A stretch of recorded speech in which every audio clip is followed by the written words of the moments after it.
And yet, here's something that I think we need to think about. Whenever we consider these possibilities, we need to constantly be mindful of the fact that we love to scare the hell out of ourselves. Warning, this is not entertainment.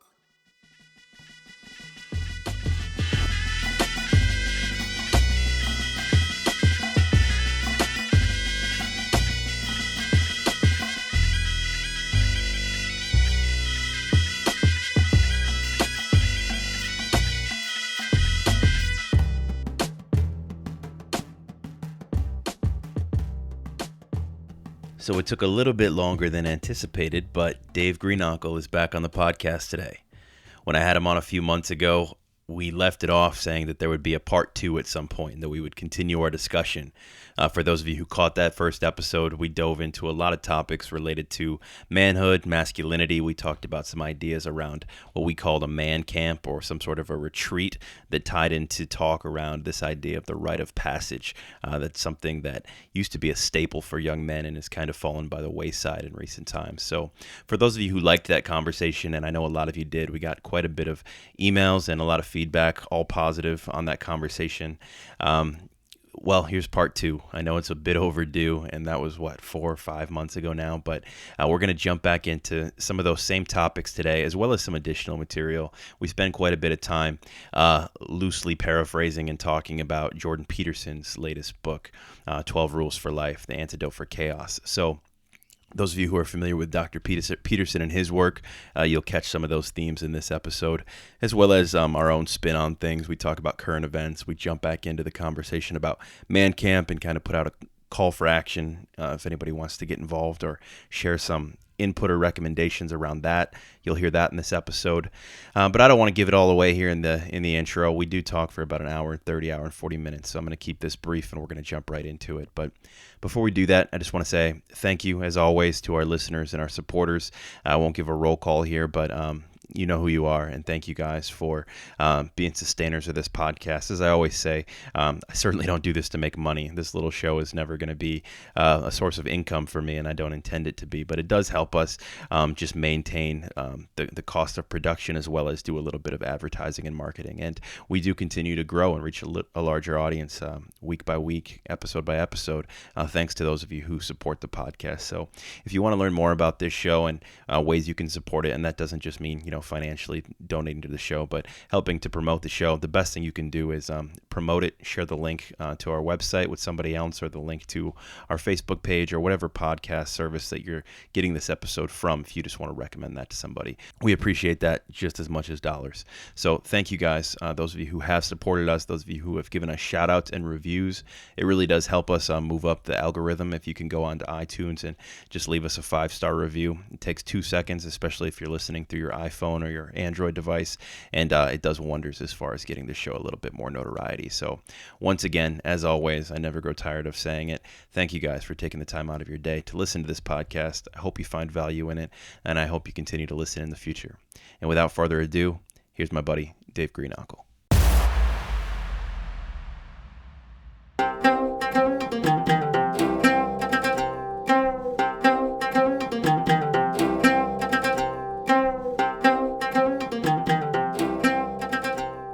Hey man, welcome back to the show. Thanks for having me, man. It's good to be on. Yeah, it's been too long, man. I know you're a busy guy. I've been busy. It's tough to catch up and, sync up schedules, but we're here. Yes, we are. So what's new, man? What's been going on in your life? I'm sure listeners want to know what they can, and I'm curious too, because we haven't talked before we hit the record button here very much. Oh man, well, I guess in 4 weeks, my third child is due. Mm-hmm. Congrats. Thanks, man. Third girl. So that's a whole other level. So working on that. So whole lot exciting. Of wedding bills. Yeah, but I'm hoping we'll train them up right, and they'll just do a nice cheap wedding in the park somewhere. There you go. That's the way to do it. Got that going on, and I guess in my own personal kind of studies, I've been really getting into this guy Alan Watts. Have you ever heard of him? I know the name. Fill me in. What does he talk about? Well, guys, he pretty much was like the backbone for I guess, the Zen philosophy hitting the mainstream in the 1960s. Okay. Yeah, really wild guy. Actually started out, I think, as an Episcopalian minister, and he was just like, all right, I'm not doing this. And started just training on some Zen philosophy, and lived in England. Was a professor. Ended up moving to San Francisco in, like, I think the 40s, and in the 50s he just really started plugging into it and kind of led the way for the whole, I guess, really the intellectual side and spiritual side of the hippie movement. And so I just got done one of his books, The Wisdom of Insecurity, and dude, it's some good stuff, man. Good stuff. Is he a British guy? Yeah. Okay. Yeah, that rings a bell. Okay, cool. I'll have to check it out. The Wisdom of Insecurity. Yeah, it's pretty epic, man. I just bought another book of his on Amazon, so I'll let you know how that goes once I crack into it. Yeah, sounds good. I still got a running list of book recommendations from you, but the last one we'll talk about a little bit tonight. 12 Rules for Life. Jordan Peterson, man, that's been eating me up. I'm about 3/4 of the way through it. I wanted to finish it before we talked tonight, but just didn't get to it. But I'm about 3/4 of the way through, and I've got a whole lot of highlighting in this one. All right. Well, it's a dense book and a long book, so understandable. Yeah, you read his first one too, right? Maps of Meaning. Well, the funny thing is, I started, like most of us, I started just bringing attention to him on YouTube. I was just getting sucked into some of his stuff, and I made the mistake, and I would say this to your listeners. I made the mistake to buy his first book, and it's a straight up, like, psychology textbook, and it is, like, so dense. I mean, it's good, but, like, it's not a beach read, let alone, like, a late at night read. It's like sitting at a coffee shop with a whole bunch of caffeine kind of book, He's a psychologist by trade, right? Yep. A trained PhD, or actually, he actually might be an MD, but real deep stuff. And I was kind of getting lost in the weeds, and I was like, let me check out 12 Rules for Life. Much more manageable, much more, like, colloquial, but it's quite cerebral at times as well. So I have both of them, but I'm gonna try Maps of Meaning, his first book, again now that I have a better understanding where this guy's come from. But he quotes so many books that, like, I just want to read all about Jung now. Yeah, well, it's funny you mentioned that. I was just going to bring up Jung because I had a similar experience the first time I tried to jump into Carl Jung. Some of his stuff was really heavy and hard to get into, but he has things that are more manageable. But he talks a lot about archetypes, and I really heard Jordan Peterson for the first time through you when I started watching him on YouTube, and he started talking about some of those same archetypal themes, and I figured Jung was an inspiration for that. He's also big on Dostoevsky, who I'm a big fan of as well. But Peterson quotes a whole lot of classic literature. The guy is well read for sure. Yeah, he's a beast. Yeah, he gets like put into this camp, at least on YouTube circles, based on, like, recommended videos and people who talk about him a lot. He gets, like, affiliated with the modern alt-right, quote unquote. I mean, he's definitely not that, but he's definitely obviously more, right-wing leaning, if you have to put a label on it. But he gets, like, packaged with guys like Milo Yiannopoulos and Gavin McInnes and guys like that, even Alex Jones. And Jordan Peterson is a totally different animal. I mean, he's night and day different from those. So for anybody who, maybe you're, like, kind of, you shun away from those types of names and you've heard of Jordan Peterson, definitely don't shy away from him. He's very intellectual. It's totally different ballgame in terms of, like, his presentation and the themes that he talks about. I think I listened to his first lecture before I listened to any of his solo stuff. Was a podcast he did with Joe Rogan. And if you watch any of his interviews on the Joe Rogan podcast, man, they're all classics. They're really good.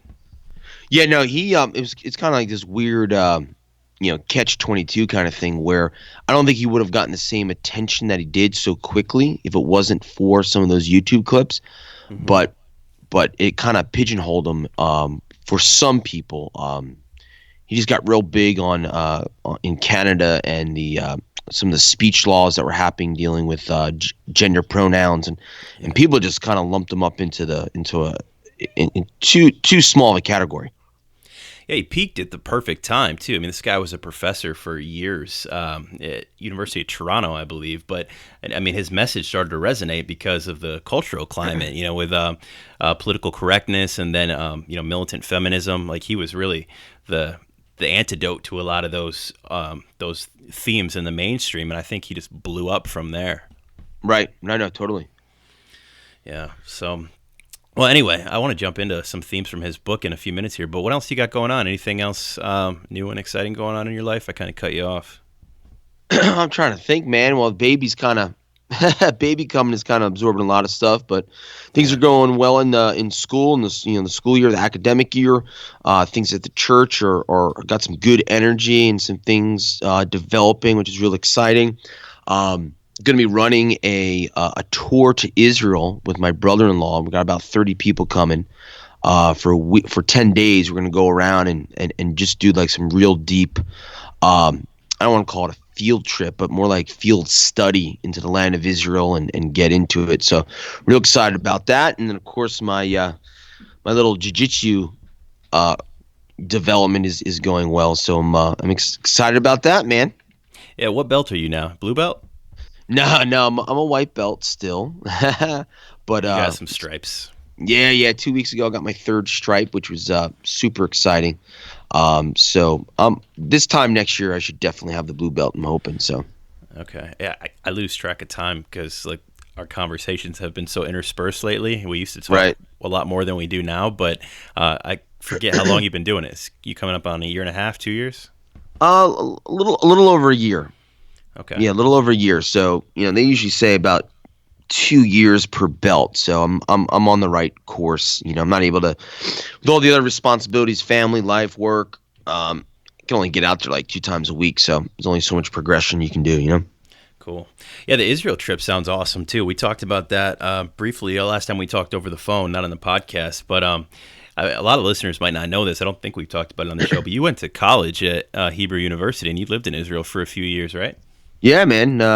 Got my master's degree in comparative religion over there. So I was living in Jerusalem during the Antifatah, or the Great Shaking, as it's called in Arabic. Real intense suicide bombings taking place, but it was intense time. But yeah, I was living there for 3 years. Didn't want to come back home, but guess my plans were not the right plan. So I ended up coming back to the States, and it's been good though. Yeah. What do you think about what's going on over there now with Israel flying sorties over into Syria? And it sounds like they've got some covert things going on against the Iranians too. It's pretty wild. Yeah, I mean, I don't know. I haven't really been plugging into the headlines as much as you, but it's always a cat and mouse game over there, man. It's like it's just nuts how it's going. So we'll have to see how it develops. I mean, it's weird. They go through these peaks and valleys. Like things are calm and they heat up and then they're calm again. So we'll have to see what's going on. Obviously, there's been so much attention, particularly with the Iran, but we'll have to see if things heat up with Syria. I guess since 67, 6 Days War, seems like the region has kind of learned like you kind of just don't mess with Israel. It's just not worth it. Yeah, it seems that way. And with President Trump, kind of changing the stance on Iran that we've had over the last few years. It's going to be interesting to see how things play out over the next few years. I think it's going to be a big shift. Yeah, totally. We'll strap in your seatbelt, right? And it's crazy Middle East, Yeah.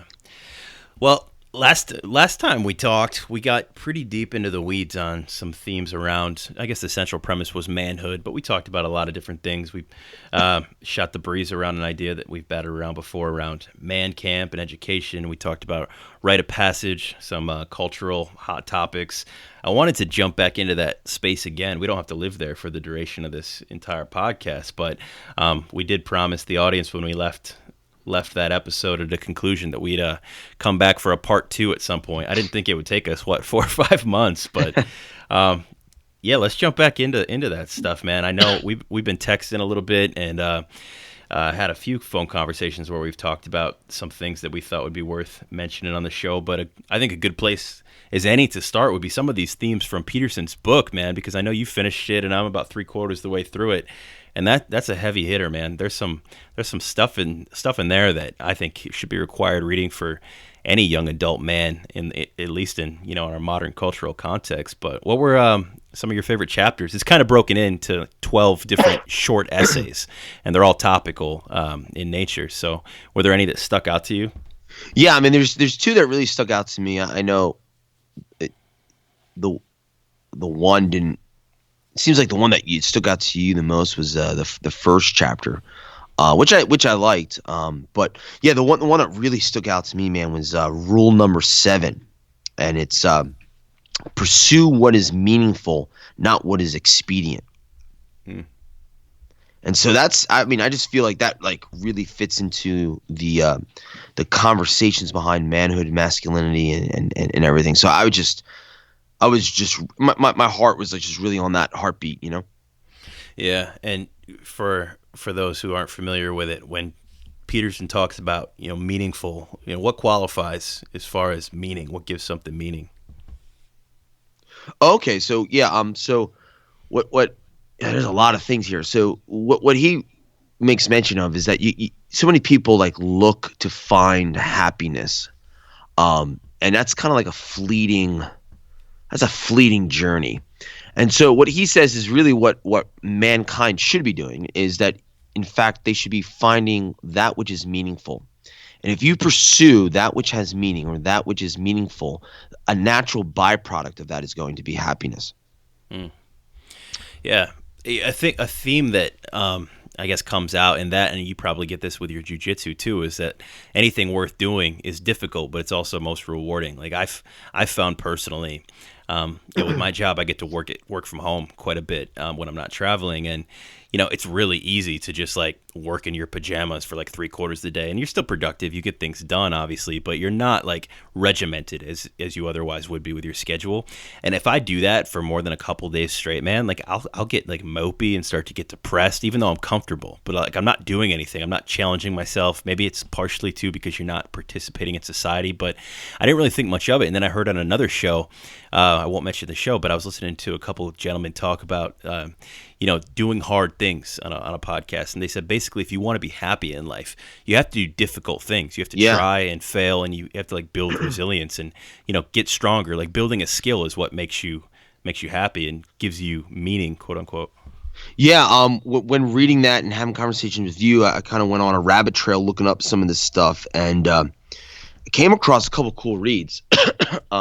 Excuse me, once again, I have a cold. It seems like every time I'm on your show, I have some form of a cold. But the rabbit trail that I went on, I found this article calling for a new strenuous age, and it just lit me up, making some really incredible connections.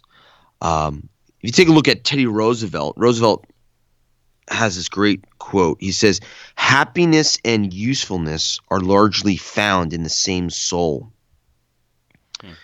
And in this article, they're making parallels to the 21st century, that which we're living in now, to essentially the Second Industrial Revolution. And the conversation in the article was that at the turn of the 19th century, the turn of the 20th century, and now in the 21st century, we're entering into a similar zeitgeist or spirit of the age, of a concept of what they called over-civilization. And it was just this concern with the Second Industrial Revolution. We've talked about some of these things in the past, but concept of man was losing his meaning, his purpose, right? He wasn't needed as much in work. I mean, there's a certain comfortability, there was a certain peace that was over the land, there was a certain abundance, and man lost his natural nature to find something with meaning.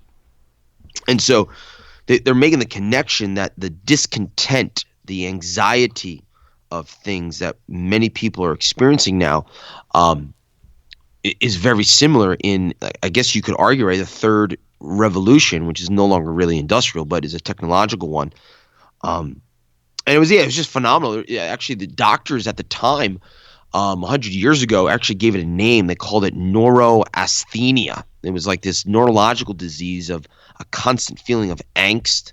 Actually, they defined it as a paralysis of the will. And they were saying like that's when you started to see a lot of people started gravitating towards alcohol use, gravitating towards opium dens, and it was this whole notion of like man was no longer could find happiness because he no longer had a true meaning. Because it's almost like a laughing matter now, but back then they kind of felt like the machines were taking over. No, it's really not a laughing matter. I sent you a text about something similar to this yesterday. I didn't know this. Maybe you knew this, or some of the listeners knew this.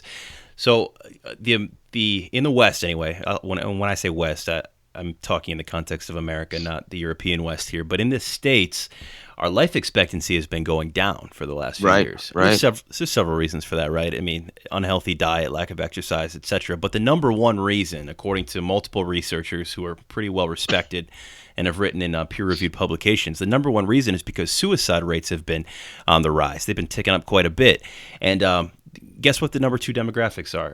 First of all, they're both men. The first is war survivors, so like PTSD is a big factor for men who have been deployed.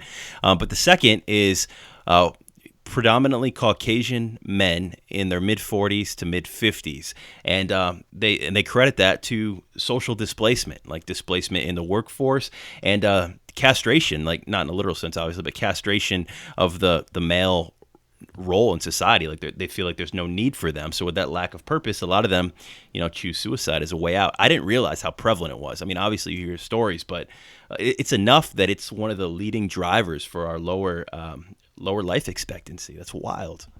No, it totally makes sense because one of the quotes in this article calling for the new strenuous age was in trying to explain this over civilization, or this I don't even know how to pronounce it. It was like neurasthenia. It's a very bizarre kind of word, but what they were saying is that in the second industrial revolution, which they're making obviously the argument of today as well, is that there was an unintended consequence from the machines, right?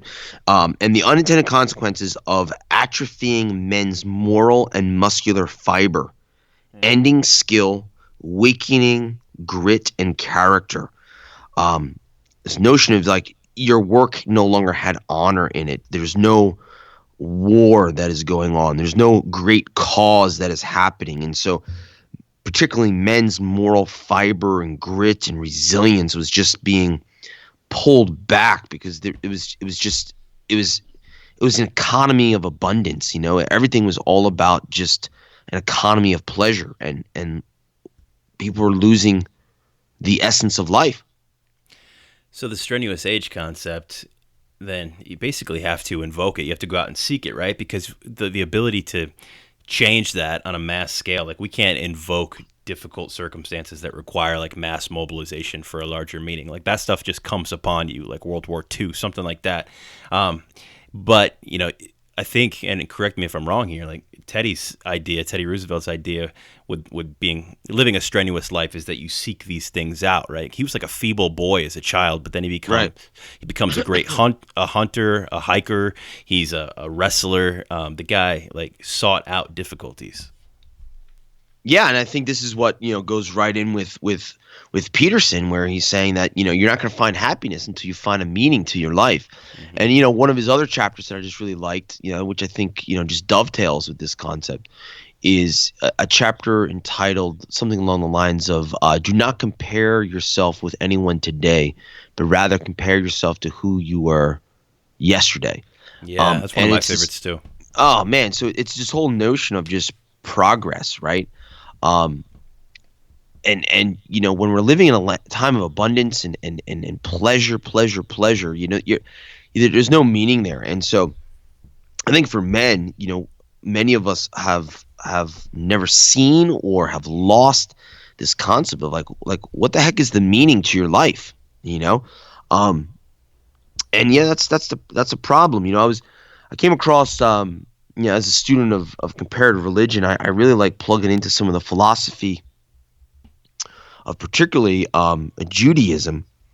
And in Jewish thought, there's this concept of existence versus living. And so in Jewish philosophy, they argue that too many people are looking for the meaning of life. And what they say is, they say that, well, looking for the meaning of life is a bad question. Everyone asks, what is the meaning of life? In fact, it's a bad question. And so they argue that the better question to ask is what is the meaning of existence? And so they differentiate between existence and living. Like a rock exists, my car exists, a cup exists, but it's not alive. And so what they argue here is that living is essentially finding your meaning, your purpose unto others, unto your God, unto yourself. And so they say that the better question to be asking is, what is the purpose of existence? And the answer is life. Yeah. Like to live.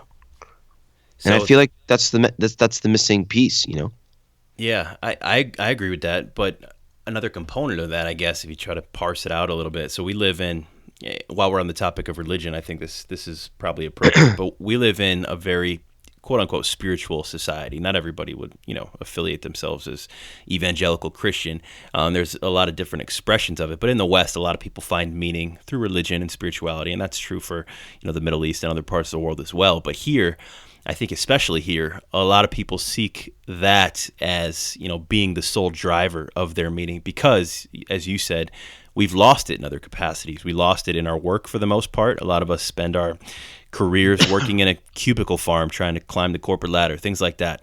So there's no meaning there. So you find it through like religious devotion and spiritual expression. And I think a lot of men actually turn away from the church, the Christian church, largely because they don't find that strenuousness or something, right.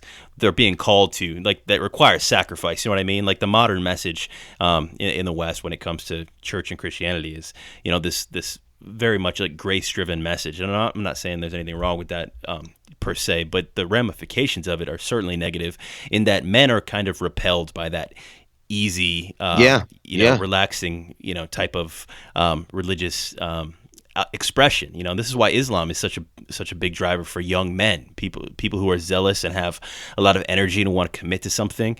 Islam's the fastest growing religion in the world for a reason, and I think that has largely accounted for it with young men.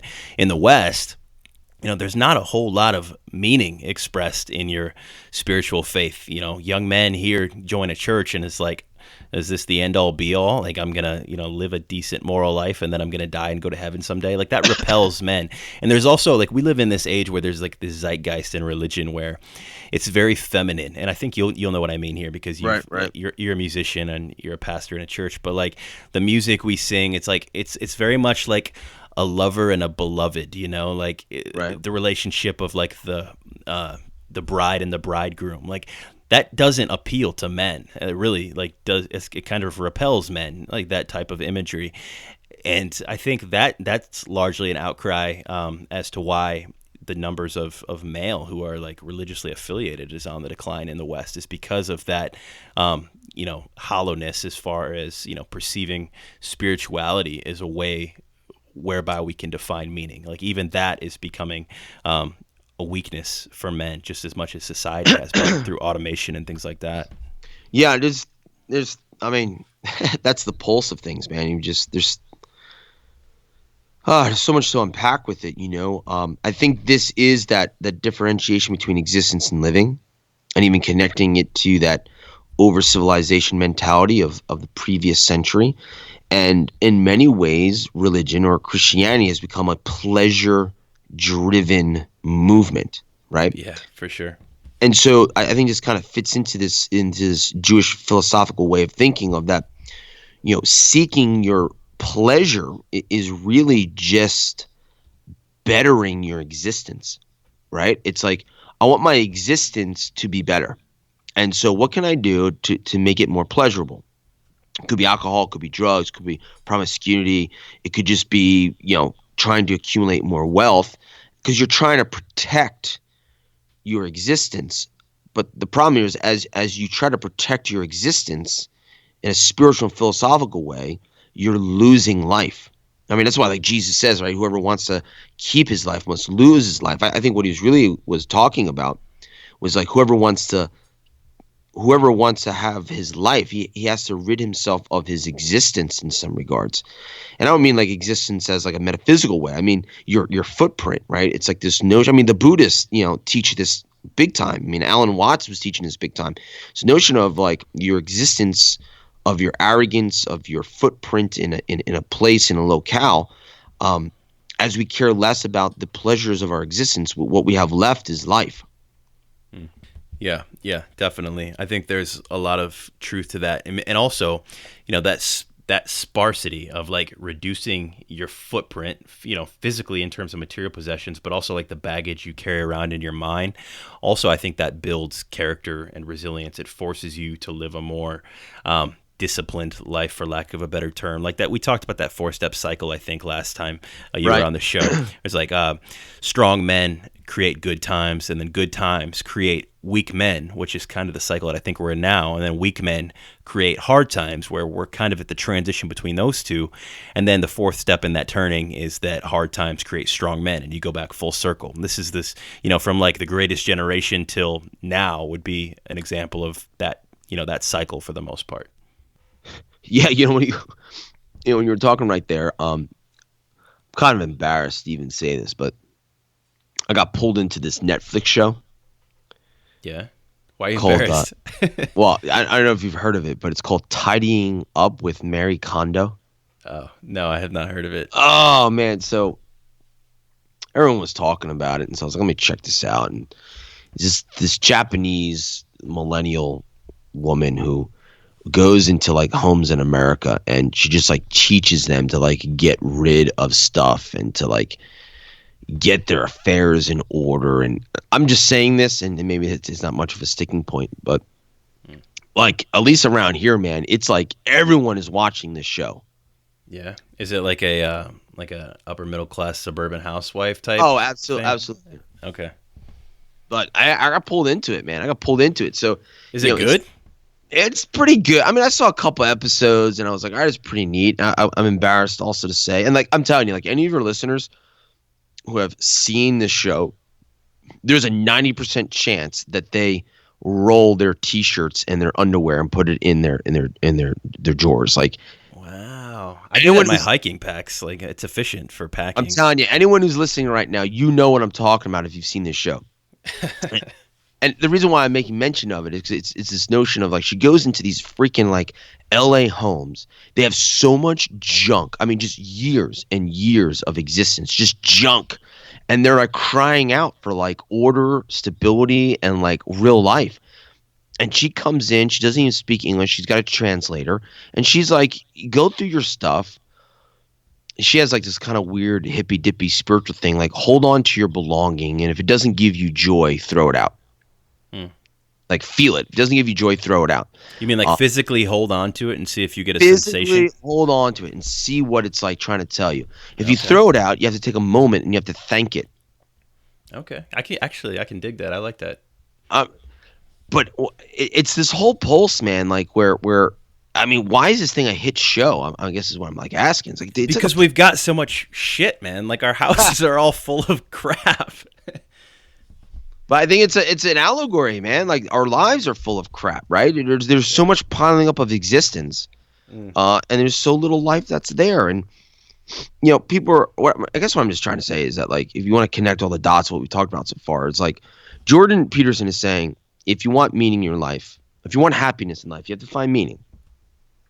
Take a look at 100 years ago and the desire for a more strenuous age, which I think needs to happen now, absolutely needs to happen now, is that people in their life don't have meaning. Or I shouldn't say that. They have meaning, but it's a very shallow meaning. And their meaning is to pursue the economy of pleasure, to pile up more of their existence. And they don't have any happiness because it's such a shallow meaning in life. But it's forced on us, right? I mean, that's the gospel of capitalism. You have to get people to buy into that narrative. Otherwise, the whole system falls like a house of cards. No, I'm with you on that. We could talk about the economics behind that. And, when I was going down the rabbit hole, all this stuff, I came across a reading by, the great female author Flannery O'Connor. Oh, yeah. And yeah, she's got this quote dealing with the spirit of the age, the zeitgeist. It's pretty powerful, man. She says, "Push back against the age as hard as it pushes against you." Hmm. And so fine, we could say that, "Oh, it's not our fault. We're just born into it." But I think we maybe this finding meaning in your life is part of like pushing up against that age of like just seek a greater existence. Just buy more stuff, have more pleasure. If you push up against that quote unquote spirit, man, you're gonna be like, yeah, you're gonna be walking in it, man. You're gonna be walking in some true life. Yeah, yeah. No, you're absolutely right. I've been rereading through East of Eden sections of it, partially for this podcast. One of my Oh favorite. yeah, I saw you post that on Facebook, man. My favorite Tim Scholl, choice. Yeah, yeah, the "Thou Mayest" chapter, and he Steinbeck. I know he pronounces it wrong. He calls it Tim Shell with an E. A couple of people messaged me about that. I was like, "Look, man, that's just the way he spells it in the book." But there's a popular quote from Lee, one of the main characters in that book, and it ate me up, man, because I hadn't read it in a couple of years. So revisiting that is like medicine for me. And kind of to your point of like, well, this is the quote. The quote is, "There's no sadness like that of the rich. You feed a man, you clothe him, and you put him in a nice house, and he will die of despair." And it goes back to like this metaphor of, meaning and not doing hard things. And like, we can have all these comforts and the hedonism and, the zeitgeist of the age, but you will literally like, die of angst and despair, which is what I see like all around me, like social media. If you ever want to see an example of it, just log on to social media and spend a little bit of time there, man. Like, it's freeing when you take a break from that stuff, but everybody is angsty because we're all, living these less, not, I shouldn't speak in generalities, but I mean, we're all encouraged to live for these less than noble ideas of meaning and value.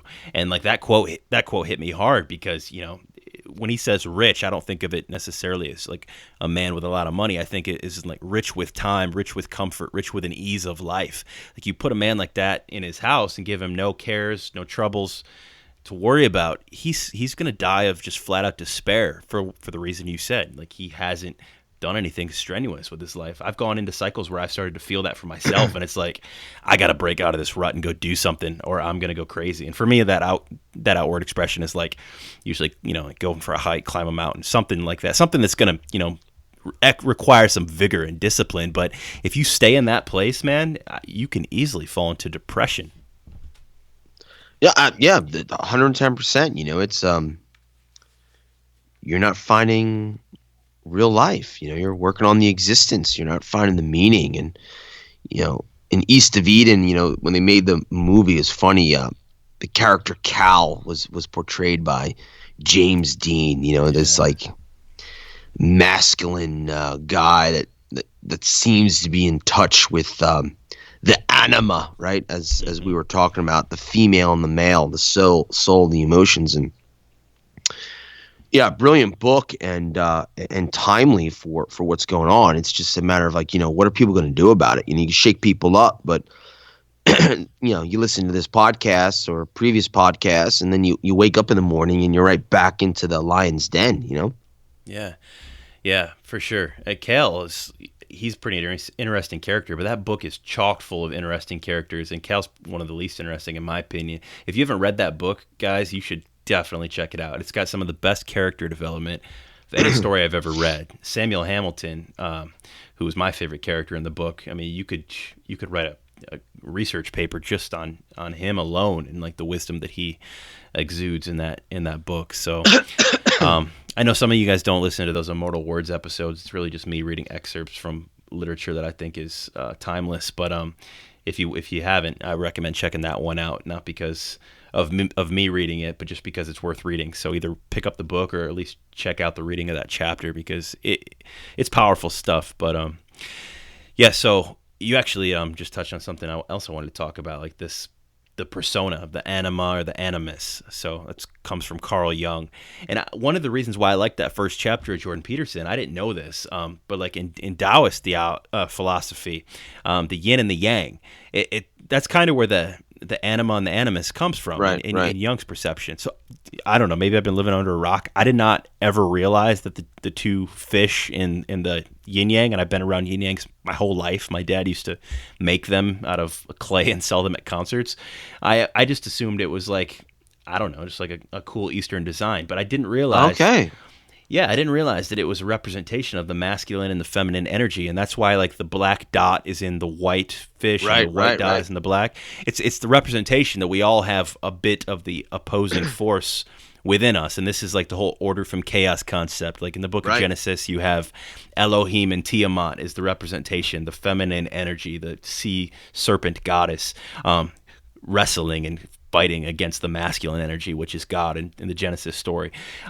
Peterson talks about that a little bit. That expression I'm familiar with, but in a more practical sense, it's this idea of the anima and the animus, which is that like the masculine energy, the testosterone, high-powered masculine energy that we have, is also laced with this idea of the animus. This is like the mother spirit. This is where your creativity comes from, and like I guess generally like gentler expressions, but like you can't have one without the other, right? You have to have some sort of balance between the two to have order from chaos. And I think a lot of men in particular don't see it that way. We see femininity as something that needs to be suppressed or shunned, and like different ages in history elevate one over the other. Like for example, I think the Renaissance period is like very much into the animus, like the feminine energy is prominent at certain points that are more marked by creative expression. And then there's times like times of warfare and warlords, things like that are like dominated by the masculine energy.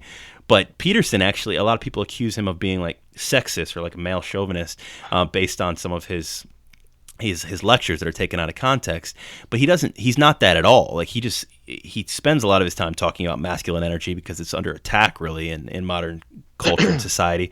But he advocates, as a lot of psychologists do, Jung in particular, that you really need a balance between the two to establish that order in society. And it's very important that we tap into that and recognize that energy within us, the anima and the animus, depending on which sex you are.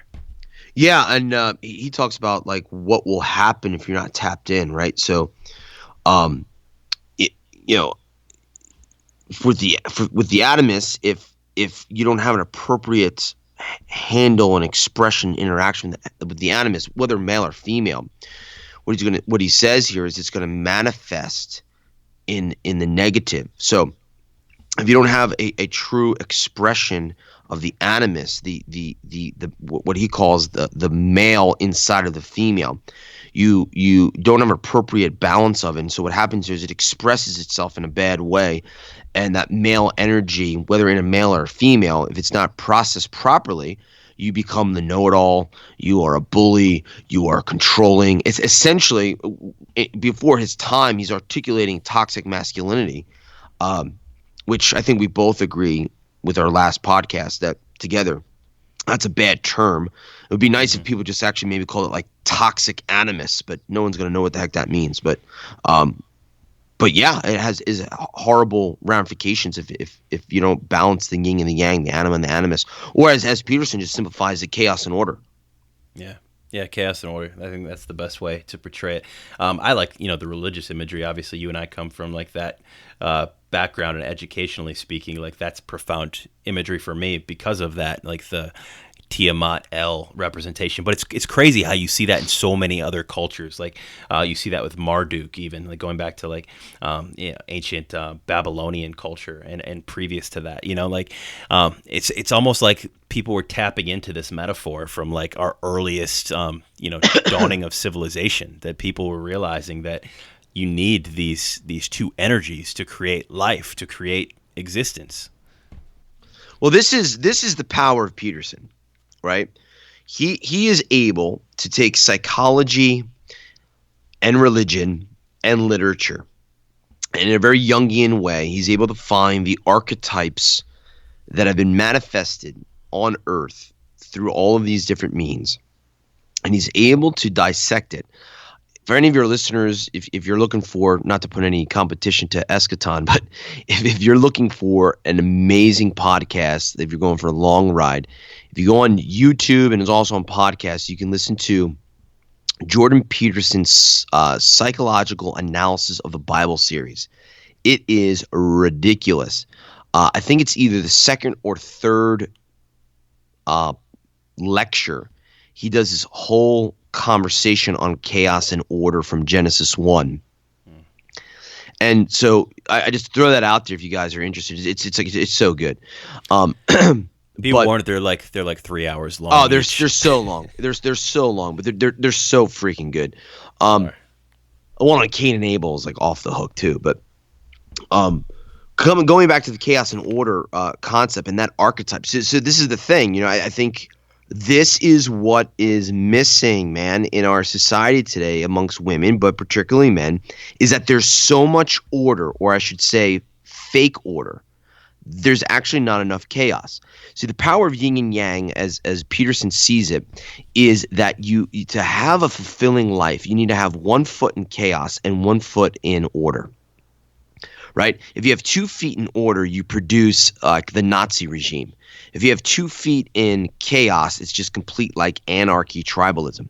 Mm-hmm. But what you have to have as a society and as a man or woman, you need to have 1 foot in order, 1 foot in chaos, because the meaning of life, the archetype of societies have been, you find fulfillment when you're on the quest. I mean, it's so hero's journey of like Joseph Campbell.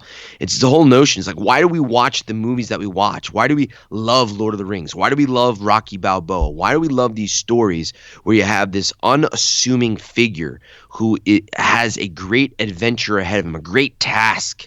He stares down the chaos, and it is now his goal to bring forth order. I mean, from Star Wars to Braveheart to the Iliad to the book of Genesis and the calling forth of Abraham, you have this archetypal story. And that's why it's so ingrained in us, psychologically, spiritually, evolutionarily, if that's even a word, but in evolution kind of sense, that it speaks to the human condition. It speaks so much to the human condition that what is it? The second, it's either the first or second commandment unto man by God, right? Be fruitful and multiply, and now go out into the earth. So it's second, right? And go out into the earth and subdue the whole earth. So what is the concept of subduing the whole earth? It's chaos out there. You got to bring forth order.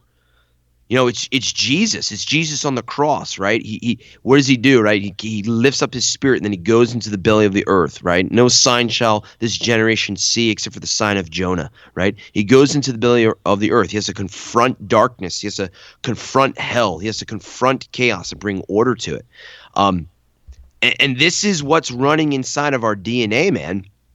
And when you live in a life of luxury and of pleasure and of mundanity, you have 2 feet in order and there's no chaos. And maybe a better way of understanding chaos is if you have no chaos in a slight way. I'm not saying like, oh my gosh, you have a terminal disease now. But when you don't have chaos, it means that you don't have a meaning, because everything's ordered. So we're talking like every society on planet Earth, in their literature, in their religion, has this archetype. And Peterson more or less is saying, he's like, man, actually, I don't know if he says this. Dgreenockle is saying this. But in today's day and age, the vast majority of us have 2 feet in order, and we don't have the chaos.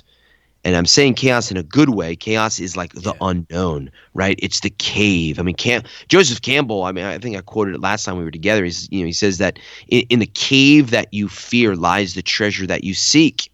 The problem is, the cave is the chaos. The cave is the meaning. The problem here is there are people that are walking through life, particularly men, who forget about a cave. They don't even know that there's a cave that exists. They don't even know that there's a journey that's there. They're so oblivious to it because we're just so involved in this over-civilization that produces anxiety and angst and depression. It's like, man, you want some meaning to your life? Go find a freaking cave, a spiritual cave in your life, and go walk into the belly of the beast and bring order to the chaos. I mean, that's what we need, man. It doesn't have to be a war. It could be, well, it has to be a war. It doesn't have to be a war with a nation. It could be a war with yourself. It could be a war of just bettering and developing into into who you should be. Yeah. I couldn't have said it better. I mean, this is largely why I'm a big proponent and advocate of the legalization of psychedelics. And I know for some of you that might sound unrelated, but psychedelic drugs are a hot topic right now. Colorado's talking about legalizing psilocybin mushrooms. Pot is pretty much going to be legal nationally in the next couple of years. But as far as psychedelics go, and pot doesn't really fit that category. But like LSD, MDMA, these things are being tested on like PTSD patients. And for me, like that is like the quickest deep dive into the world of chaos, right? So if you have somebody who has 2 feet in order and you need some chaos to shake your life up, if you want to hear like good talks on this, listen to guys like Sam Harris, really well respected intellectual. He's actually traveling and doing lectures with Jordan Peterson right now. He talks about the value of this. Tim Ferriss talks. Yep. Yeah, we're on the same page here. So Tim Ferriss talks about this. Even Joe Rogan talks a lot about it. Like DMT, any of these things, like they have a use in society for that very reason. When a society gets too firmly planted in order, you introduce some of this like plant medicine or psychedelic substance to invoke that chaos state, and by which you can create a new synthesis. So it's kind of like the Hegelian dialect of like you have a thesis and an antithesis, and from the two you get a new synthesis or a new idea. And I don't want to get too far into the weeds with that, but it's basically like it's how you create a new way of going forward when you've become stale or too set in one certain way. Like this is the old stereotype that musicians are like notorious for, being into mind-altering drugs and things like that because it breeds creativity. Well, there's some truth to that. That's not just like some nonsense. Obviously, anything can be abused, but like all that to say, you just gave a really good infomercial as to why society, needs to recognize the value of things like that, because you need to step into that chaos and not shy away from it. When you get too much order, well, look around you now. I mean, most people, like you said, have both feet firmly planted in order, and this is the early onset of what the world starts to look like when that becomes your reality. Yeah, it seems like man's journey. I mean, modern man's journey, and we could argue it's been man's journey from the beginning, is to create security, right? Yeah. It's to create the order. And I mean, I think that's kind of, in some regards, that's the purpose of life, right? The purpose of, in some experience, the purpose of life is seeing the unknown and bringing order to that unknown. I mean, think about like when you're a kid and you're in high school and you have the great unknown of college, right? And you're going off to college and it's so exciting and so adventurous, and you're going to go and you're going to bring order to it. Or you're dating and there's a chaos and an unknown about your partner, and you're figuring that out. It's the thrill of the chase. And then you get married, right? And you get married and then you get the 7 years itch, right? Where you're 7 years in and everything is ordered again. And so it seems like men particularly are wired for the chase. They're wired for the journey. They're wired for the adventure. And so it's difficult because the purpose of the chaos is to empower you for meaning so you can bring order. But now once you get the order, you can't stop there. You need to look deeper within the self and see what other unknowns are there that you can bring order to. And so too many of us are stopping at like baseline, basic order. Like, oh, I want my house and my 401k and my job and my house, and I have everything in order. I mean, this is why like men have midlife crises. Yeah, preach, man. Because I see that all the time. I live in that world professionally, and I'm terrified of it. I don't want it to be my future. Well, it's really weird because, like, in some kind of spiritual and psychological matter, the midlife crisis guy was highly successful in bringing order to the chaos of their adolescent years and their young adult life. Like, they were successful. Like, they were able to produce the order. They got the 9-to-5 job. They got the house. They got everything in order. Everything is nice, neat, and together. And what they now, I would argue, what they need to do is that they need to find a new quest. I mean, in a healthy way. And that's not going to be the mistress. It's not going to be the 25-year-old secretary at work. It's going to be All right, I need a new quest. I have a wife, I have a family, I have my house, I have my stuff. I've achieved this goal. Awesome. I brought order out of the chaos. Um, Now you got to find a new one. I think this is like going off of biblical imagery. You know, if you notice in the Bible, in the early chapters of Genesis, there's always a calling out, right? Like so Adam and Eve, they're called out of the Garden of Eden, right? Cain commits a sin. He's called out of I think it's what is it? I think it's the land of Cadom. I think it is. Mm-hmm. And he's banished and he goes out. And they go out, right? And then you got the story of Noah and everything's going on, and then you have the story of Babel. Like you have everyone coming together, they're achieving these great things. And what does God do now, right? He says, I want to banish them out again. I'm going to confuse them. I want to give them chaos. And we always look at it as like, oh, this is such a horrible thing, but I almost see it as like a gift. It's like the call to adventure, right? Yeah. It's almost like a different rendering and reading of the Tower of Babel. And I don't want to make like a theology out of it, but almost like, oh man, like the Tower of Babel, like we have to go down and confuse them because who knows what they'll be able to achieve, right? It says in Genesis. But maybe another reading of it is maybe it's actually a gift. Like we got so organized and so civilized. It's almost like the mercy and grace of God is like, I'm gonna bring them back now into a place of chaos so they can redeem their meaning and value again. And then you got the call of Abraham, right? He's living in the land of Ur. He's in this civilized city of ziggurats and all this wonderful cosmopolitan kind of lifestyle of whatever that cosmopolitan lifestyle was 6,000 years ago. But he then says, Lech lecha, like go out from this place. I'm going to bring you to a land that I'm going to show you. I mean, Abraham doesn't even know what the land is. This is an adventure, right? And so what I'm getting at here is it seems to be in the early times of biblical literature, man goes out and subdues an area. When he subdues it and things get orderly, like too orderly in a way, that he no longer has the meaning, what is his constant default mechanism is now to seek out sin, to seek out ungodly pleasures. That happens every time. Mm-hmm. God, maybe in his mercy, disrupts that place and says, all right, you're going to go out, and so that you have another adventure. I mean, you really think about it, man. Like when you have a purpose and you have a meaning, like you have a big adventure that you have to go on, pleasure, sin, all of those things are like they're not even really on the radar because you're a man on the mission. Mm-hmm.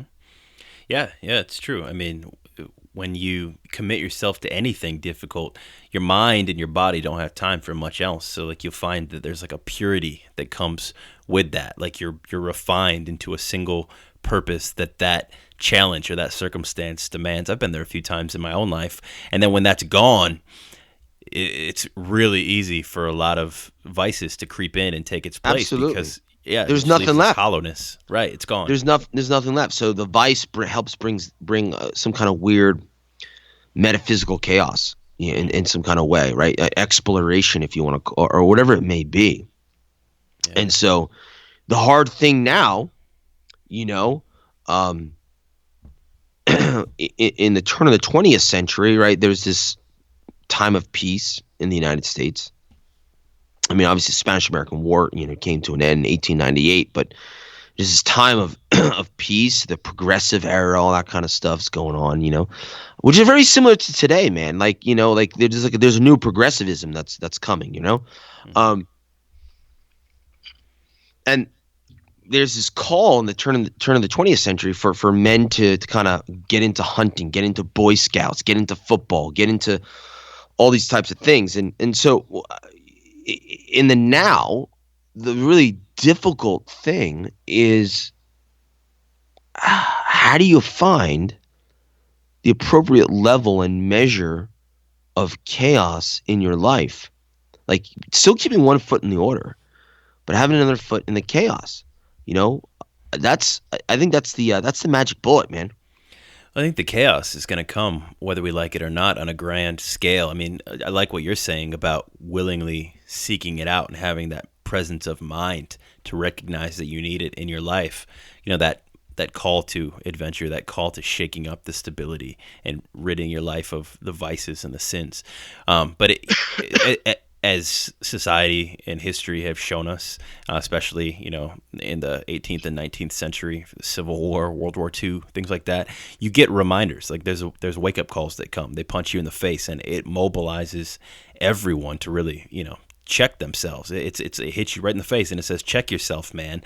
I mean, that's World War I, that's World War II. I mean, those huge, like, earth-shaking things that kind of recalibrate us, we haven't had something like that in a long, long time. I guess the closest example in, like, your lifetime and mine is, like, 9/11 or something like that, where, like, quickly, like, you see how quickly chaos can ensue and shake up order. Like, and the picture of that, like, you remember, like, the images on television from that day, like, seeing the fires burning in the middle of Manhattan, like the most from a distance, like the most orderly place in the world, like very perpendicular buildings and skyscrapers, and everything's measured to perfection, and then boom, like chaos comes and just devastates the place. Like that's a perfect metaphor, in my opinion, of what could happen, in an individual life, and kind of needs to, and so, not in a sadistic way, but from time to time, it needs to. It needs to shake up your comfort and your stability. Otherwise, you begin to, petrify. You begin to solidify into that state, and it'll ultimately, kill you. Yeah. The pendulum swings back, right? And it seems to be that the pendulum swings back either through a war or through some type of like economic catastrophe, right? Mm-hmm. World War II, pre that is obviously Great Depression. And even 9/11, I mean, it shook us up, and I'm not advocating for like disaster to happen. Yeah, of course not. Right, but even 9/11, with our amazing order, and I mean this in the archetypal sense, the amazing order that the United States has, we are able to fix that relatively quickly. I understand, like, we took a while to find bin Laden. I get it. But like after that day in 9/11, it was like the chaos was pushed back, right? Mm-hmm. And so I think like mankind has an innate desire to progress and to make things better. And if there isn't something that is real and tangible, mankind will if the pendulum doesn't swing back, mankind will manufacture chaos to try to solve it. Mm. So I remember a relative of mine on my wife's side. On my wife's side, she's got a relative that's like very affluent. And I remember we're at dinner one night, and his wife was complaining about something like totally ridiculous. And he says, you know what the problem is? You don't have enough problems in your life. And I think, for example, I think like today, people are trying to like almost kind of like relive the 60s, right? The civil rights movement, very powerful, very purposeful. I'm 110% on board with that. Beautiful thing. Black people, white people, young, old, marching, demonstrating, bringing order out of chaos. Beautiful.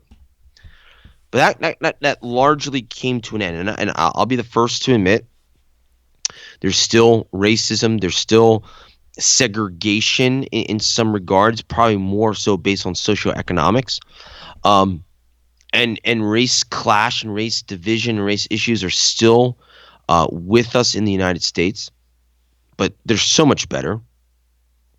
But I think like this is where like the left. And even, I'll be honest, even Trump, I mean, with the, just today, right? National emergency, building the wall. It's bringing the chaos. Well, I mean, here's the thing, man. Like an emergency, right? Yeah, if something's an emergency, when do you take care of an emergency? Immediately. Yeah. So like he comes into office. I mean, it's 2 years later. Like if this was an emergency, bro, how come you didn't do it the first day you were in office? Right. So I'm just painting that, I'm not getting into should we build a wall, should we not build a wall. I'm talking about it in a more philosophical, archetypal way. That whether you're left or right wing, there's an innate need to develop this chaos. And so, I mean, things are like going crazy, man. When it's like transgender pronoun usage that's going on, or transgender bathrooms, locker rooms. I mean, I teach high school. There's a conversation about allowing people that are transitioning their identity to use the new locker room. It's like all this crazy stuff.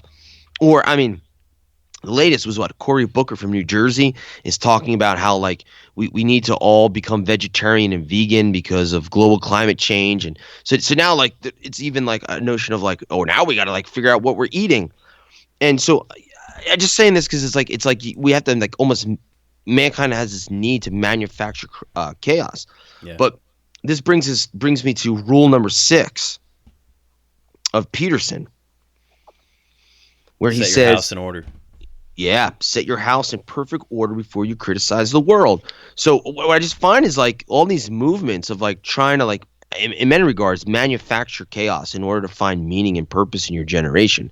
It's like, dude, you're going off after all these things that are pretty abstract and are out there in some ways. I mean, look, there's real stories of persecution of transgender people. I get it. But there's such a focus on some of these things, and it's like it seems like people are trying to criticize and fix the world in order to bring meaning to their life, of bringing chaos to order. Where it's like Peterson is saying, yo, dude, like you should get yourself in order first. Mm-hmm. And so like, where's that conversation? So I'm sorry, that's like a long kind of like soapbox kind of thing here, but like I think that's what it comes down to. It's like we're looking so externally for the chaos. Yeah. And I think we need to be looking internally for that chaos. Yeah, it's a more healthy avenue to pursue, right? You're looking externally. You're always chasing these one crisis to the next, right? Trying to put out fires, looking for that chaos. But when it's an internal battle, it kind of ties in with your idea of, not comparing yourself to other people, right? Comparing yourself to who you are, like where we started out with that essay that Peterson, talks about, is basically, if you have this constant struggle between order and chaos within yourself, you're always going to be bettering yourself, right? You're never going to become stagnant. You're never going to become stale. You're always going to be growing and marginally improving. But if you're comparing yourself, to others, it's just a false barometer, because there's so many factors that you can't control. And even within yourself, you can't control, but you're at least you're setting your eyes on the right target. You're pursuing the right opponent, so to speak. Yeah, absolutely. Yeah. Another, and I wanted to spend the whole time talking about Peterson essays here, but one more, that was pretty profound and kind of tied into what we talked about last time with this idea of man camp and the idea of, boys not really having a rite of passage in modern society, and not really, having this environment where they can try and fail and do hard things and really be independent and do things on their own. A lot of that's been taken away, and there's a really good essay in here. I actually skipped ahead, full disclosure here. I skipped a couple to get to this one because it's later in the book, and I wanted to get to it before we talked. But it's called "Do Not Bother Children When They're Skateboarding." That's a good one. Yeah, it's awesome, right? It's like letting kids fail, letting them do hard things on their own. Don't be a hover or a helicopter parent. You want to talk about that one a little bit? I know that one was near and dear to your heart as well. Oh man, yeah. So I have the privilege of being a high school teacher, in addition to being a pastor, and I always call education the prophetic voice. You can see where society is going to be in 20 years by looking at a high school classroom. And some days I'm excited, and a lot of days I'm fearful, and so. Yeah, so, it's just many of your listeners, have heard of the concept of the helicopter parent, the parent that's always hovering over the kid, making sure that they're doing what they're supposed to be doing, getting emails or emailing the teacher, how come Johnny doesn't have an A, what can he do? He misses homework, blah, blah, blah, all this kind of crazy stuff, the helicopter kind of concept. But recently, some of the sociologists and psychologists are talking about a new type of parent, which I think is more in the vein of what Peterson is getting at. And they no longer calling the parents of today helicopter parents. They're now starting to say that they're moving into what they call lawnmower parents, which is a notion of a lawnmower like mowing down any obstacle that is in their kid's way, right? That's the concept. And so, it's very disturbing because, you're going to produce a generation without character, without grit, all these kind of things that everyone is talking about. But one of the concerns with this is like, all right, so why are you mowing everything down for your kid? Do you love them? Or do you love yourself? Well, any parent that does that is going into it, I'm sure, with the intention that it's a loving act of kindness because they love their kids, right? They're doing it because they love their kids. I don't know. Really? You think you think it's intentionally selfish? I think it might be. Wow. And maybe not at the conscious level, but maybe at the subconscious level. Like parent, I mean, dude, you're a parent, right? You want to be loved. I mean, you want your kids to love you and cherish you. And I think at some point, like it's like a concept of like, well, if I take care of this for them, they're gonna see how good I am, and I'm gonna receive love from them. It's very like Nietzsche, man. It's very like will to power, right? Like wanting to get more power, the power of love over your kid by taking care of them. And it's very like it's like a Messiah complex, man. It's like a Christ complex. It's like I'm going to save my child, and now my child is going to worship me, and I'm going to feel that love. But I think if you really didn't love you, and if you really loved your kid, you'd be like, yeah, dude, you're gonna have to like get after it. You're gonna have to go face these dragons. You're gonna have to go face your cave.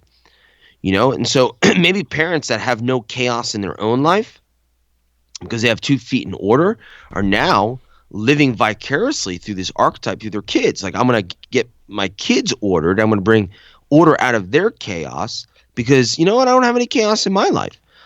Which is not true. You absolutely have chaos in your life. You're just not looking at it closely enough. So, maybe they're in this very kind of deep spiritual way and psychological way. Parents are continuing the archetype of the hero's journey by now trying to save their kids instead of saving themselves.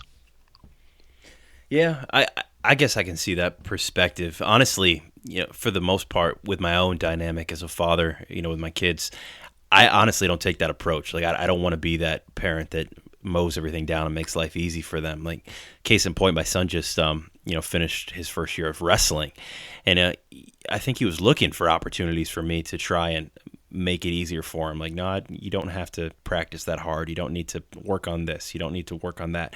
I'm just going to handle it for you and make it as painless for you as possible. But I didn't have that mentality. I think my natural response is, that you need to show some grit and discipline, almost maybe to a fault, actually, at his age. I don't know. But yeah, you got to be careful with that. Yeah, and I definitely do have a tendency to go too far in that opposite direction. But I do see it. I know exactly what you're talking about. I see it a lot. And I've done it in other avenues for sure, where it's, you want to create the path of least resistance for your kids and micromanage, every variable you can for them. For me, I guess it's kind of hard to relate because I tend to steer away from that, but probably because you and I talk about things like this a lot. But in general, I think that, I guess that does make sense for a lot of people. Yeah, I don't want to like sound like some like pretentious jerk or anything, but like, how many parents are reading Peterson, Dostoevsky, and Steinbeck? Apparently, 3 million, dude. Like, I'm looking at the cover of this book, and it's like the bestseller right now. People are buying it. Who knows if they're reading it? Yeah, that's true. People are there's. He's definitely Peterson's definitely getting some attention. But most people, even it's 3 million. I mean, how many parents are in the country? So. Yeah, that's true. It's a fraction of the total population, unfortunately, but it's something. Absolutely, it's something. Yeah, I don't know. I mean, we could talk about that book all night, but those are some good themes, from it. The man camp thing. I got a lot of feedback. I always get really good feedback when you're on the show, but I got a lot of good feedback when we talked about this concept, because a lot of people, and people all around the world, listen to this show. And this is, it's not a huge podcast. I mean, it's a handful of people in various countries that listen to this show. But that's the great thing about a podcast. You can reach people all around the world, and it's kind of cool because you get to see, a snapshot into the way people think, alike and differently sometimes based on where they live. And, I had people from, no exaggeration, several different countries reach out and all say the same thing, man. Like, yeah, this is lacking in our society. Like, we need this, especially for young boys, but also, for men and even young girls, man. Like, we need some sort of structure, some sort of system that is like a capstone, like a rite of passage. This idea of not disturbing kids while they skateboard kind of fits hand in hand with that. And I had people reach out, and a couple people. This one guy, I won't mention his name, but he lives down in Tennessee, reached out. We had a really nice conversation over the phone, talking about this idea of possibly starting a camp. I think he was actually going out to Montana shortly after we spoke to scope out the prospects of doing something like that. So I, honestly, like, there's a passion for it, and there's a desire for it. People recognize that we need some sort of resurgence of that type of strenuousness or that type of rite of passage, but it's just not there for a lot of people. So I've been, thinking about ways. I know I sent you like the scant outlines of a business model of what I think would be a camp, but I don't know. I don't know if it's ever going to come to fruition precisely the way I want it to, or how it's going to work. But this idea of, getting out there into nature and showing people how to rediscover like those primal things that the modern zeitgeist may have separated them from, but still exist within their primal being. Like, people need to tap back into that, man. And they want to. Like, if I've gotten one assurance over the last few times we've talked, is that people want to, for sure. Awesome, man. Yeah. So all that to say, we got to make it happen. I'm in. We got to get serious on some of the practicality pieces of it. Well, you're a teacher, so let's just take all of your kids, and that's how we'll get started. I might be able to grab a couple. But I think one thing is the funding for it, and probably obviously before that is the curriculum. Yeah. That would be there. Yeah, that's where we really got to hone in. But I mean, I think we've got the semblance of a framework around that. We just have to get serious about putting it together. But anybody listening, if this is something that you're well versed in, or something you've thought about and you want to get involved, shoot me an email if you got any ideas for curriculum, content, structure, what you think it'd look like. If you have resources, that's even better. If you've got like transportation or locations, like we've been talking about locations of where we could do it. If you get any of that stuff, feel free to plug in here. This is still very much in the ideation phase, but we would take recommendations and help and support from other adults as much as possible here. I think it's something that would be very successful and very welcome. We just need to figure out the practicality of it. Well, in lieu of the infamous Gillette commercial, we don't get me started on that. Oh my God. How did you feel about it? Did you see it? All right, so I'm sitting in class. It was actually a homeroom, so it's just kind of like 10 minutes of downtime, letting taking attendance and all that kind of stuff. And kids are all talking about it, and I heard about it on the news and stuff, and I was like, all right, let me just like watch it. So I watched it, man, and at least my first viewing of it, I didn't really have like many problems with it. Oh God. I had so many problems. Did you? Man. Yeah, like everything in me wanted to just. Oh my God, I'm not gonna cuss, but I was angry, really angry, man. Like, first of all, anytime I'm so freaking sick of corporations feeling like they need to get on a soapbox and preach morality to I'm people. with you on that. I completely understand that. Oh my God, but it's just so misguided, like so PC. Like, there was just so many characters, man. Like, they built these straw man images of men, like black and white. Like, it's like the bro mentality. Like, everybody's a freaking frat boy, and all we want to do is like barbecue. Yeah, we want to like, well, yeah, but like on a toxic sense, like all we want to do is basically like womanize and, you know, talk about like testosterone driven, like simple minded concepts and like one up one another. And like there's just like no credence paid to like the actual virtue and like the value of masculinity, like true masculinity in society. Like the message I took from that commercial was like, we need to be better. And by better, we need to basically be gender neutral, and we need to basically have an all-inclusive egalitarian society. And nobody has any right to exhibit anything that could resemble some sort of primal masculine impulse. All right. Okay. Yeah, I just saw, I mean, I get all of that energy, and I agree with you that it very well, what you just said may have been the intent of the producers, you know, of it. But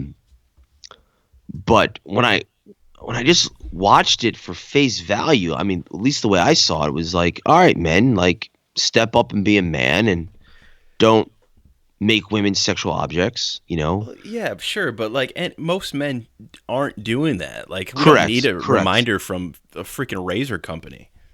Which is really not ironic, but you know, almost like purposeful, almost like so a razor company, like, so you know, one of the attributes of actually being a male is facial hair, right? So here's this company that promotes getting rid of your sign of masculinity. That's right? so true. Yeah. Did you see the response to it? I forget. Yeah, eGuard. I think it's called eGuard, right? It's a watch company. Fact check. Yeah, that was pretty. I put it up on the Eschaton Facebook page. Did you? Man. Yeah, I really like that one. I was like, all right, that's pretty sweet. That was a cool response. Yeah. Quick plug for anybody who doesn't follow us on social media. I suck at social media, just FYI. Like, I'm not very good at marketing and self-promotion. On my personal Facebook page or on the Eschaton page, but it's Eschaton Podcast on Facebook, and I just recently created an Instagram page for the podcast as well. I'm going to try to get better at it, especially like posting interesting content. But I did link to that response commercial, which I thought was brilliant, man, because the eGuard commercial, I'd never heard of this company, by the way, but it was great marketing on their part because they probably made $1 million.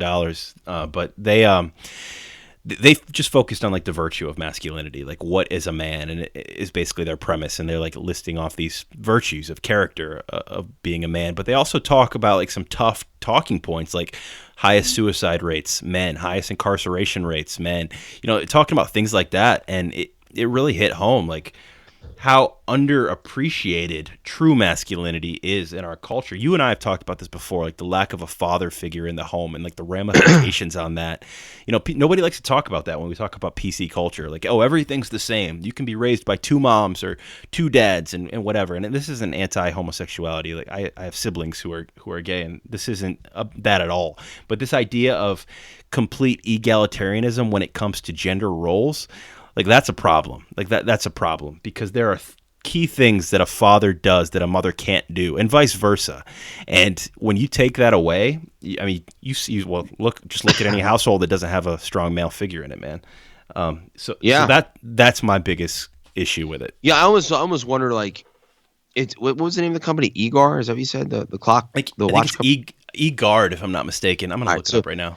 Yeah, in some regards, or maybe not some, maybe in full regards, the eGuard commercial, I thought that did a better job of showing the true issues at hand amongst men than the Gillette commercial. Yeah, me too. You Wait, say that again?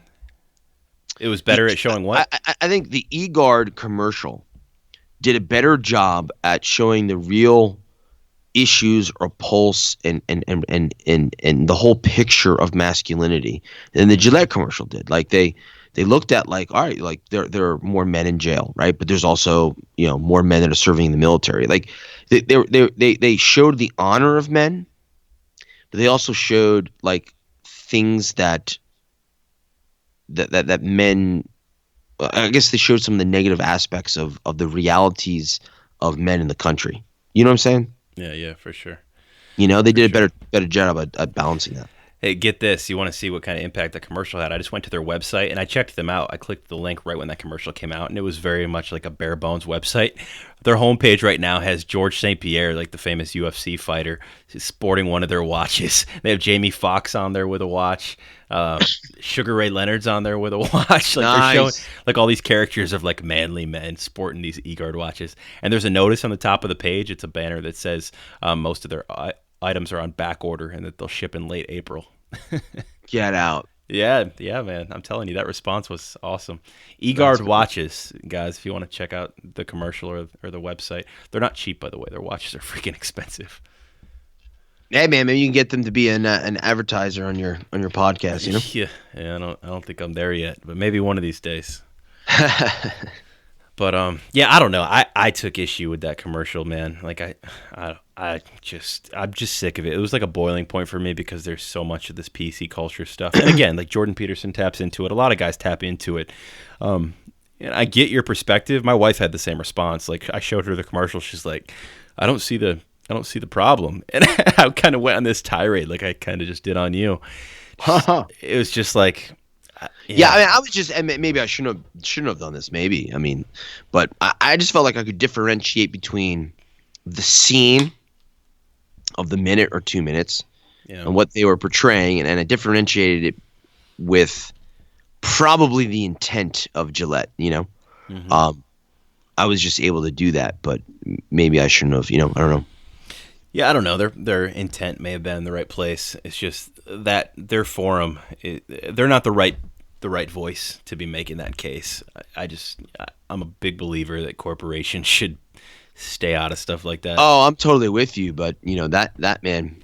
I mean, king of the crop of that is Starbucks, but you know that's true. That's true. the jam now. I mean, that's just what they do. That's the new. Yeah. That's the new way to sell. It's true, and we'll see if people change their approach now that you get like a big backlash like this, or maybe any PR is good PR, so maybe they'll just double down. Just make sure you don't use any plastic straws, okay? That's a joke. That's a joke for the audiences. Use your plastic straws. It's okay. Yeah. One other thing, we kind of got a loose agenda here, but we don't have to stick to it. One other thing that I wanted to quickly touch on was a short essay that I was kind of inspired to write based on the climate that you and I live in. So we live in the brutal Northeast United States. Where I grew up is actually worse, like upstate New York, like lake effect snow and all that. It's blistering cold.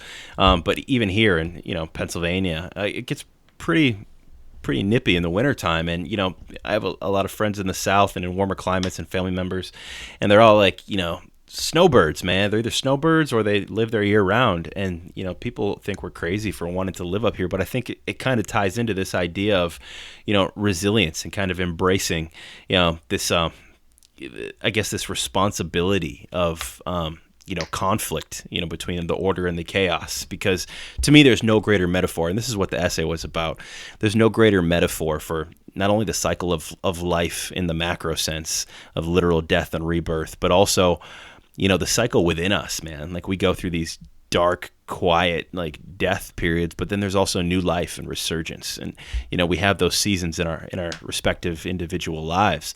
And I love that. That's the beauty of it. I didn't appreciate it in my teens and early 20s, but as I'm coming into my 30s, I appreciate it a whole lot more. There's really something to be said about participating in that cycle and like being there for it, for the brunt of it. When we get these brutal snowstorms and it's like 20 below zero, it sucks, yeah, but like there's something life affirming about it where you realize just how fragile life is and how easily it can be snuffed out, and how disciplined and how I guess intentional you have to be about preserving it. And there's something manly about that, for lack of a better word. I appreciate it. Like there's a reason why the Vikings, were the Vikings. And, that's why most of us have some sort of Scandinavian blood. I did the DNA test a few months back, and I'm like 15% Scandinavian through my British ancestors, because these Vikings, man, conquered all their neighbors. And they're rough, rugged people who come from, tundra type land where it's freezing cold 7-8 months out of the year. Like it breeds character and hard men. And it's not all virtue. There's a lot of vice that comes with that too. But I was inspired to write a short essay about it, and that's on the website for those of you who want to know how to access that. I also share it on the Facebook page, but it's on joshuawisely.com, the Eschaton Facebook website or podcast website. You can link to it there, but it's just a short essay about embracing that challenge, the ruggedness that comes with the most brutal season that most people would think of as a negative or to shy away from. And I did for most of my life too, but now I see it as something to embrace and really, really welcome as a necessary part of the cycle of life and death. I think it's a great representation of the, as you said, the chaos and order bit. And in agreement with you, like I kind of had this thought that, if you live in a tropical paradise, right? Can you ever really fully appreciate the tropical paradise or the constant summer that you live in if you never have the polar opposite, right? Mm-hmm. So it's like the notion, like, can you appreciate the yang without the yin, right? Can you appreciate the order without the chaos? And so, it's like, I really do know that I appreciate the summer months better than people that live south of me. It's just the pattern of it, right? So absolutely, you're going to appreciate the summer when the changing of the seasons. You appreciate that season more, and it's such a great, your essay was just a beautiful, condensed kind of way of looking at that concept of, like, if you in relationship to this podcast, if you are always living in the order, you're not gonna appreciate it. You need a little wackiness, you need a little cold, you need a little winter to really appreciate your garden in August. Yeah, exactly. And it's almost like nature's way of forcing you out of the order, right? It's nature's way of, like you said, being banished out of the Garden of Eden. Like, oh, you're comfortable, you have a beautiful arrangement and a beautiful setup here, you enjoy your routine and this life you've made for yourself. Well, I'm just going to kill it all and freeze it, and you're going to struggle to survive for the next several months. Like, nature can be a cruel mistress if you're not prepared for her. And it's very easy to fall into this trap that all things are, peaceful and life affirming and everything is happy and tranquil. And it's so easy to be sheltered from the brutalities of life, in the world that we've created for ourselves, all these false constructs. But we are never, ever living in the Northeast or in the North in general, far removed from the brutal reality that if you fail to prepare, if you fail to embrace the requirements and the labors that you need to survive, like you will die. I mean, we take indoor heating and, great insulation in our homes for granted, but for most of human history, winter was literally a matter of life and death, man. And right. Like, we've been so privileged. Are you familiar with the book Guns, Germs, and Steel by Jared Diamond? Yes, I am. Yeah, it's on my shelf right now. I've got it there. Yeah, it'd be cool to kind of dissect that book sometime on a podcast, but I would love to. Yeah, it's a brilliant work, but I'm making mention of it because you're talking about the Scandinavians and the Brits. There's always been a question of, like, why and how did Europeans, why were they the ones who conquered the world, essentially? And the old rhetoric that was pervasive for a long time was, European IQs are higher than people in Asia and people in Africa and the Caribbean and blah blah blah. And, it's a whole social Darwinism kind of concept. And fortunately, we moved away from that thought process. And the next theory, which I found actually really interesting until I read Jared Diamond's book, who kind of took the theory and really went further with it. And the second prevailing theory was the reason why Northern Europeans were able to accomplish what they accomplished is because of the winter. So the thought process here is that if you have a winter that is coming, your culture that you live in is going to have to be an innovative and creative culture who is constantly problem solving. So if you live in a tropical environment, your food is readily available, right? But in the winter, your food is not around. So you have to be an innovative, creative society in order to problem solve. And so if you follow that type of problem solving because of the winter, it leads to vast discoveries of new pieces of innovation, right? It's like the old saying, right? The mother of all invention is what? Necessity, right? Or whatever it is, or necessity is the mother of all invention. I'm sorry. And so, there's that concept there, and then Jared Diamond kind of takes that and fills it out. We don't have to necessarily talk about it now, but I think that's part of the concepts. And if we want to bring it back to this talk, it's a notion of like when you have the chaos, right? When you have that winter that's coming, it's going to force you to be innovative on an individual level. And I'm not talking like, oh, let's make now a boat, or let's make a light bulb. I'm talking about like being innovative in making changes in your own life. Yeah, for sure, absolutely. Well, we've covered a lot of ground, man. I'm looking at the clock here. We're over an hour and a half already. I don't know. I mean, I could talk for hours. I'm not going to do it just about some of these themes from Peterson, but order and chaos, man, is an eternal theme that is just going to keep popping back up. For those of you guys who haven't read the book, and those of you who will read the book, or you're just interested in that theme, it's all around you. It's not just something that a psychologist wrote down in a book. Like this idea of the order and the chaos, it's in the seasons, it's in the constant battles within our own biology. It's in social dynamics, and what we see in society as a large right now. If you look for it, it's there. And one of the biggest takeaways for the book for me was, as I started to read more and more through Peterson's essays, was that I recognized metaphors and examples like all around me in society. I don't know if you had that effect on you as well, but like you start to see all these examples in everyday life. It's wild. The metaphors are all over, man. And so what I would just suggest is, even if you don't read the whole book, there's plenty of YouTube links and websites that actually take a look at the 12 rules and give you summarizations of it. So if this talk has been like intriguing to you, I suggest you just go on Google and type those in, or go to YouTube and you get a brief summary of what's happening. If something's sticking to you, I highly advise that you go out and read this book. It's absolutely going to have an effect on you, and I believe in a positive one. And in reading it and just getting into it, even like I couldn't put the book down, but I just felt this urge inside of me, man, just to want to become a better version of the self. And it's been a long time since I've read something that was like,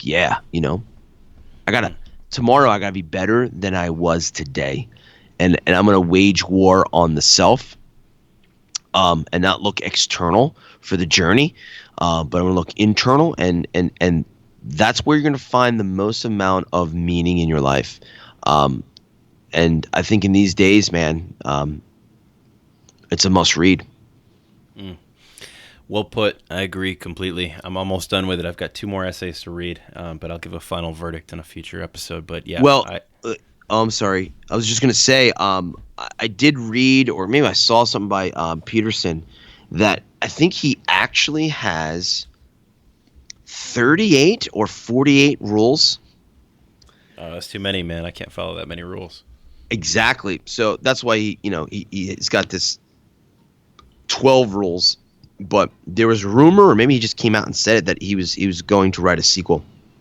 Oh, really? Well, yeah. You sell a few million copies, you're damn right you're going to write a sequel. Yeah, right. So apparently he's got more rules. So hopefully there's another one coming out with at least another 12. I hope he doesn't call them more rules for life. I mean, he needs to keep it at 12 and then call the other something else. But yeah, that's true. Well, hopefully he's got a good publicist that can make that happen. Yeah. All right. Well, it's always a pleasure talking to you, man. But is there anything else you wanted to touch on before we hang it up?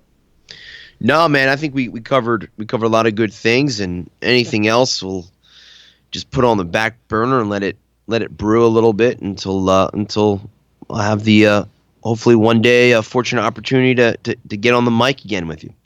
Yeah, hopefully one day is less than 5 months this time around. I don't want to like toot your horn too much, but people always ask me when you're going to be on the podcast again. So I always I think I've told people this more than enough times, but for those who are new listeners, when I originally started this show, I thought it was going to be like a co-hosted tag team thing, and maybe Dave and I would eventually, podcast every episode together.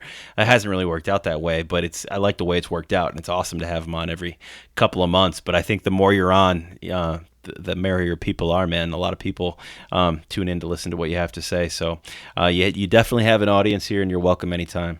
Thanks. I appreciate it, guys. All right, brother. Well, I will chat with you for a few minutes offline here, but for the sake of these listeners who have been bearing with us for an hour and 40 minutes now, I'll say farewell.